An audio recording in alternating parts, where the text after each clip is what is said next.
Գյորջյան Կասկադ 60 ամիս փուլային վճարում բազմաթիվ առավելություններ։ Հարցս թերևս ուղեմ պարոն Հովհաննիսյանին։ Պարոն Հովհաննիսյան,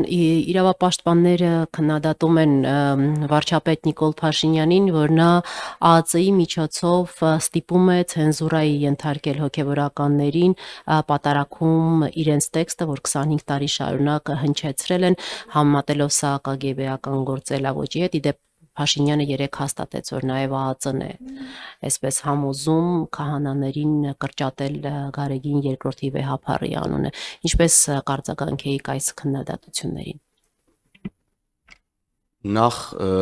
մեկնաբանության հետ համաձայն չեմ, ստիպում են ցենզուրայի ենթարկել, այս մեկնաբանությունը տեղին չի ընդհանրապես, վարչապետը երեկ արձագանքել է այդ հարցին, մեզ համար Կտրիշ Ներսիսյանը կաթողիկոս չի, եւ մենք տարբեր մարդկանց միջոցով, ովքեր ծանոթ են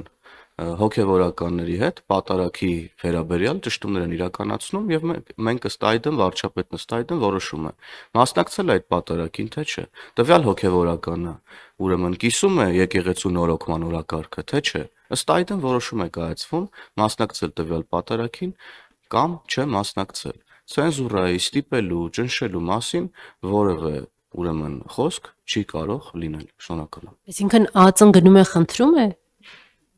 Նախ ԱԱԾ-ն ոչ միտեղ չի գնում, երեք ես կրկնում եմ վարչապետը մեկնաբանել այդ հարցը, նշել է, որ տարբեր մարդիկ ելնելով այդ մարդկանց կապերից, ծանոթությունից, հոգևորական դասի ներկայացուցիչների հետ, այդ թվում այդ մարդկանց շարքում կարող են լինել այո ԱԱԾ աշխատակիցներ։ Վարչապետը երեք մանրամասն դա մեկնաբանել է, դա որևէ աղերս չունի հոգևորականներին ճնշելու, դրանց խոսքը ցենզուրայի ենթարկելու հետ։ Կապ ունի բացառապես նրա հետ, տվյալ հոգևորականները կիսում են արդյոք եկեղեցու նորոգման օրակարգը։ Պարոն Հովհաննիսյան, պարզապես ԱԱԾ-ն ոչ թե խնդրանքի կապերն օգտագործելու ինստիտուտ է, այլ ուժային կառույց է եւ հանրության մեջ ընկալումը կա, որ ուժային կառույց է ԱԱԾ-ն եւ եթե ԱԱԾ-ն միտեղ գնում է, դա չի դիտվում որպես խնդրանք կամ ծանոթի միջոցով ինչ որ դիրքորոշման արտահայտում։ Խնդիրը ընկալումների մեջ է։ Նյուզեյեմ Պարոն Հովհաննիսյան, ձեզ եմ էլի հարցը ուղղում, երեք Արշակ Սրբազանին իշխանությունը ձերբակալել է, այս ժամերին կալանքի որոշումն է դատարանը քննում, ձերբակալման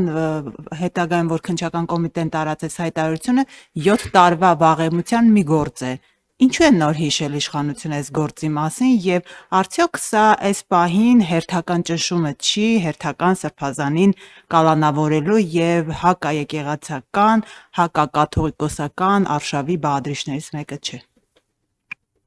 Նախ իշխանությունը չի հիշում քրեական գործերի կամ հանցագործությունների մասին եւ իշխանությունը չի զբաղվում դրանով, զբաղվում են համապատասխան պետական կառույցները, որոնք անկախ իշխանության որպեսին լինելու պետքա զբաղվեն այդ գործերով։ Այլ մեկնաբանություններ չունեմ, գործը գտնվում է քննչական մարմինների տիրույթում, շնորհակալ եմ։